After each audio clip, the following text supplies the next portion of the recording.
यानी गुरुजी से ज्यादा चेला की महिमा का वर्णन गोस्वामी जी ने कर दिया है। गुरुजी से ज्यादा चेला को महिमा मंडित किया है। भरत महामहिमा जल राशि मुनि मत तीर ठाड़ अवलासी। अब सोचिए जरा, चेला के आगे गुरु की मति की गति रुक गई, काम ही नहीं कर रही है। किसके आगे? चेला के आगे, शिष्य के आगे। इसलिए गुरु वशिष्ठ जी महाराज स्वयं इस बात को स्वीकार करते हैं कि भरत, तुम नहीं होते तो अयोध्या डूब गई होती, तुमने बचा लिया। श्री राम जी महिमा का वर्णन कर रहे हैं कि भरत, ये सत्य है, तात भरत तुम धर्म धुरीणा, लोक वेद मत प्रेम प्रवीणा। तुम धर्म की धुरी हो, बिना धुरी के रथ आगे चलता ही नहीं है। बोलो, कोई बिना धुरी के रथ को आगे बढ़ा सकता है? राम धर्म है तो भरत धर्म की धुरी है। बिना धुरी के धर्म, ये धर्म की धुरी है भरत, बिना धर्म धुरी के कैसे आगे धर्म बढ़ेगा? इसलिए भरत की महिमा सर्वत्र है।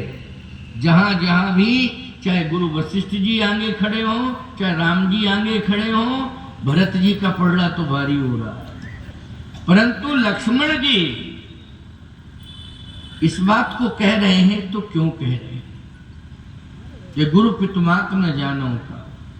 लक्ष्मण जी महाराज श्री राम जी की सेवा के लिए ही आए।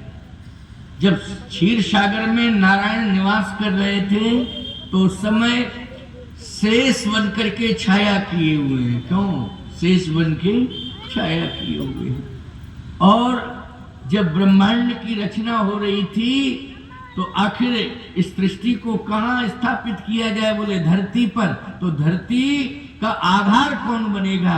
उस समय शेष ही आधार बन गए। बोलो, इस धरती को किसने धारण कर लिया? शेष ने धारण कर लिया। नारायण की सैया कौन बन गए? बोले शेष बन गए। लक्ष्मण कौन है? जल्दी बोलो, कौन है लक्ष्मण? लक्ष्मण जी शेष है।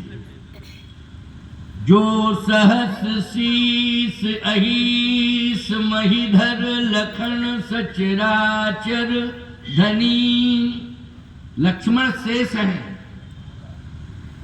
सीधी सी बात यह है कि शेष नारायण के बिना रह नहीं सकता और नारायण शेष के बिना नहीं रह सकते।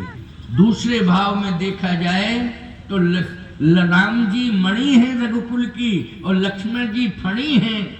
मणि के बिना फणी नहीं रह सकता और फणी के बिना मणि नहीं रह सकता। बोलो भाई। अच्छा विचारवान श्रोताओं, ये बताना, फणी जो होता है, मणि वाला फणी, वो सब कुछ किसे मानता है? यानी अपना प्राण भी मणि को ही मानता है। किसको मानता है? प्राण मणि को मानता है। यदि मणि कहीं निकाल ले कोई तो फण पटक पटक करके मर जाएगा वो। जब तक जिंदा है तब तक मणि जाने नहीं देगा वो, और मणि गई और उसके प्राण गए। मणि